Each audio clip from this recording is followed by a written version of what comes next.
მოგესალმებით. უპირველეს ყოვლისა მეც მიულოცავ საქართველოს მოსახლეობას ამ არჩევნების ჩატარებას, როგორც ეუთომ შეაფასა თავისუფალ და კონკურენტულ გარემოში და კიდევ ერთხელ მიულოცავ როგორც ჩვენს ისე ოპოზიციის მხარდამჭერებს. თუმცა მიუხედავად ამისა, ჩვენ კვლავ ვართ მოწმე, რომ ოპოზიცია ცდილობს გვაჩვენოს იგივე კინო, რაც შარშან უკვე ვნახეთ. ეხლა გვესმის საუბარი ბათილ ბიულეტენებზე და ნახეთ თქვენ, რომ ბოლო 2 დღე არის ცდილობენ ამით სპეკულირებას. თითქოს ბათილი ბიულეტენები არის ბევრი. არადა, სინამდვილეში ჯამში, საერთო ჯამში არის 3% ბათილი ბიულეტენების, რაც გახლავთ ჩვეულებრივი სტატისტიკა. პირველ ტურში იყო 3.4% ბათილი, შარშან საპარლამენტო არჩევნების დროს იყო 3.3% ბათილი და ასე არის სხვა დროსაც. ასე ეს არის ტყუილი.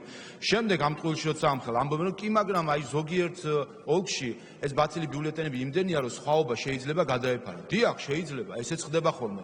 მაგალითად, წალენჯიხ ხალხი, ჩხოროწყუში, მარტვილში ჩვენმა მაჟორიტარმა კანდიდატებმა წააგეს აი იმდენი ხმის რაოდენობით, რამდენიც ბათილი ხმებია. ჩვენც წავაგეთ, იმიტომ რომ ბათილი ბიულეტენები იყო. ამიტომ ეს სპეკულაცია უნდა დამთავრდეს.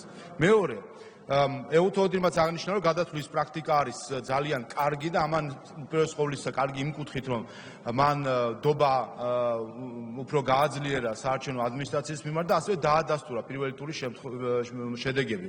ახლა იცით, რომ გუშინ ჩატარდა შემთხვევითი წესით შერჩეული უბნების გადათვლა, 201 უბანი გადაითვალეს უკვე, რაც არის 11% უბნებისა და რა ვნახეთ, რომ მაგალითად თბილისში ამ გადათვლის შედეგად კახიკალაძეს დაემატა 12 ხმა, ხოლო ნიკამელიას დააკლდა 10 ხმა. და საერთო ჯამში ეს სხვაობა არის 0.005, ანუ 0.5%.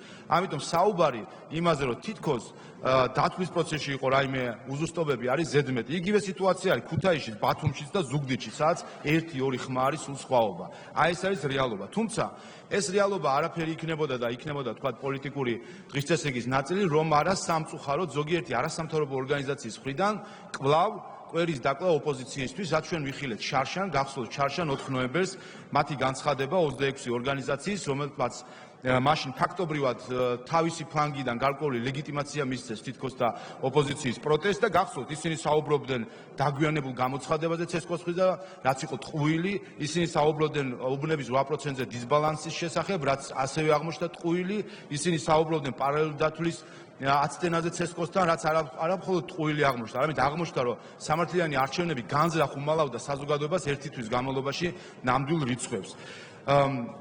სამწუხაროდ ამ შემთხვევაშიც ნახეთ ჩვენ გუშინ განცხადება არასამთავრობო ორგანიზაციების ნაწილის, თუმცა საბედნიეროდ განსხვავებით შარშანდელიდან, როდესაც 26 ორგანიზაცია აწერდა ხელს, წელს მხოლოდ 16-იღა დარჩა ამ ორგანიზაციებიდან, თუმცა მათ შორის არიან სამართლიანი არჩევნებიც, მათ შორის არის საერთაშორისო გამჭვირვალობაც. და რას ვკითხულობთ ამ დასკვნაში? ვკითხულობთ, რომ თითქოს იყო ფინანსური უპირატესობა ქონდა მართლ პარტიას და ქართულ ოცნებას. არა და სინამდვილეში ჩვენ ამას ვამბობდით, რომ პირველი ტური არც კი უწარმოებია ნაციონალურ მოძრაობას და არც ბანერს არკავდა, არც რეკლამას ყიდულობდა ტელევიზიაში. რა ვნახეთ მეორე ტურის წინ, ჩახედეთ ანგარიშებს და ნახავთ, რომ ნაციონალურ მოძრაობამ 200,000 ლარი დახარჯა მხოლოდ ფასიან რეკლამაში, სატელევიზიო რეკლამაში, მაშინ როდესაც ქართულ ოცნებას 20,000-იც კი არ დაუხარჯავს. ასევე ეს ხელოვნური დისბალანსი რომ არის, ამასაც უნდა მიექცეს ყურადღება. რას ვკითხულობთ ასევე? ვკითხულობთ, რომ თითქოს ზღვარი მართლ პარტიასა და მთავრობას შორის ფაქტობრივად წაიშალა. ეს კომიკური რო არ იყოს განცხადება მათი კიდე გავატარებდით, მაგრამ უნდა შევახსენოთ, რომ არა თუ ზღვარი წაიშალა, ეს ზღვარი არც არსებობდა. ქართული ოცნების დაკომპლექტებული არის საქართველოს მთავრობა, ასე რომ ამაზე საუბარი საერთოდ ზედმეტიც არის. და მესამე და განსაკუთრებით აღმაშფოთებელი არის, როდესაც 20 საათი წამით დავუმატეთ. როდესაც ამ განცხადებაში ეს არასამთავრობო ორგანიზაციები აანონსებენ სამოქალაქო დაპირისპირებას თითქოს და რაც რა თქმა უნდა სამწუხარო, როდესაც ამას არასამთავრობო ორგანიზაციები აკეთებენ.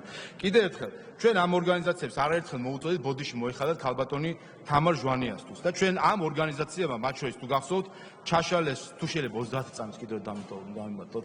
ამ ორგანიზაციებმა თუ გახსოვთ, თითქმის ჩაშალეს პრეზიდენტთან არსებული კომისიის მუშაობა, როდესაც ცესკოს თავმჯდომარეს ვირჩევდით, მაშინ როდესაც შეთანხმებულად წინააღმდეგ წავიდნენ ამ კანდიდატის, მათ ჩაშალეს საკონსტიტუციო საბჭოს მუშაობა ცესკოსთან, რომელიც არსებობდა და საბედნიეროდ მართლ პარტია აღმოჩნდა მაშინ მოწოდების სიმაღლეზე და ცესკოს თავმჯდომარეც ავირჩიეთ და მათ შორის ცესკოს წევრებს. აქედან გამომდინარე, მე მათ აღარ მოუწოდებ, რომ ბოდიში მოუხადონ გიორგი კალანდარიშვილის ცესკოს თავმჯდომარეს, იმის გამო, რომ მათ მოახდინეს მისი დისკრედიტაციებით რომ ამბობდნენ თითქოს საჯარო მოხელეს არაფერი ისახმება ცესკოში, მაგრამ ბოდიშს თუ არ მოხდიან, იქნებ მადლობა მაინც გადაუხადონ ამ არჩევნებისთვის. მადლობთ.